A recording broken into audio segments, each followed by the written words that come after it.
तुमचा पवित्रा पुकारलेला आहे. नेमकी या आंदोलनाची नेमकी पार्श्वभूमी काय सांगा? सोलापूर जिल्ह्यात महादेव कोळी क्रांती सेनेमार्फत जे आंदोलन चालू आहे, संस्थेचे अध्यक्ष कृष्णाभाऊ साळुंके हे 4 दिवस झाला आज उपोषणाला बसलेले आहेत. विषय असा आहे की सोलापूर जिल्ह्यामधील उत्तर तहसील कार्यालय असेल, मग पंढरपूर असेल किंवा दक्षिण असेल किंवा इतर जे प्रांत कार्यालय आहेत, या ठिकाणी आदिवासी महादेव कोळी समाजाचे काही जातीचे प्रमाणपत्राचे प्रकरण प्रलंबित आहे. आज 2-4 महिने झालं हे प्रकरण विनाकारण पेंडिंग ठेवलं असल्यामुळे मंडल अधिकाऱ्यांचा रिपोर्ट द्या इतर कारणांमुळे प्रलंबित राहिलेले आहे. आणि काय वेळेस आता मंडल अधिकाऱ्यांचा रिपोर्ट असेल किंवा इतर कागदपत्रे आम्ही दिलेले देखील आहेत, परंतु काही गोष्टींमध्ये टाळाटाळ होत आहे हे दिसून येत आहे.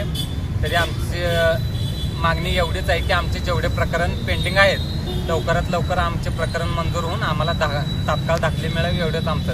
यानंतर देखील तुम्हाला आंदोलनाचा पवित्रा पुकारून जर न्याय मिळाला नाही तर तुमची नेमकी पुढचं पाऊल काय असणार आहे? काय तुम्ही प्रांत साहेबांच्या म्हणण्यावरून जर आम्हाला न्याय मिळाला अशी अपेक्षा आहे. आणि उत्तर सोलापूरचे प्रांत असेल किंवा दक्षिणचे असतील किंवा जे अधिकारी आहेत ते चांगले आहेत, त्यांचं म्हणणं आहे की आम्ही देऊ म्हणतात, त्यांचं नाही असं नाही. आम्हाला विषय असा आहे, जर तुम्ही देणारच असाल तर एवढ्या दिवस पेंडिंग ठेवायचा विषय काय नसून लवकरात लवकर द्यावं. का तर एक तर हा समाज गरीब आहे, कष्टकरी समाज आहे, शेतकरी एक मजूर आहे, करून खाणार आहे.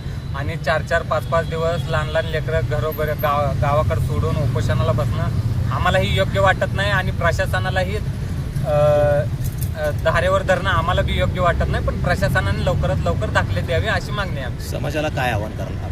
समाजाला आव्हान म्हणजे माझं समाजाला, सोलापूर जिल्ह्यातील समाजाला एवढंच आव्हान आहे, आपले जर 1950 पूर्वीचे जर पुरावे व्यवस्थित असतील तर आमची प्रांत साहेबांशी चर्चा झालेली आहे. जिल्ह्यातील सर्व प्रांत साहेबांशी आमची चर्चा झाली आहे. डेप्युटी कलेक्टरांशी चर्चा झाली आहे. कलेक्टर साहेबांची कानावर देखील हा विषय आहे. समाजाला फक्त आव्हान आमचं एवढंच आहे की जर आपल्याकडे पुरावे असतील तर आपण प्रकरण दाखल करावे, आपल्याला दाखले सुलभ पद्धतीनं द्यावं अशी एवढीच मागणी आहे. दाखले मिळतात आपल्याला, पण तुम्ही प्रकरण जर दाखल केले आणि त्याची जर कल्पना आम्हाला असेल तर 100% आम्ही दाखले तुमचे काढून देण्याचा आमचा प्रयत्न प्रामाणिक असेल.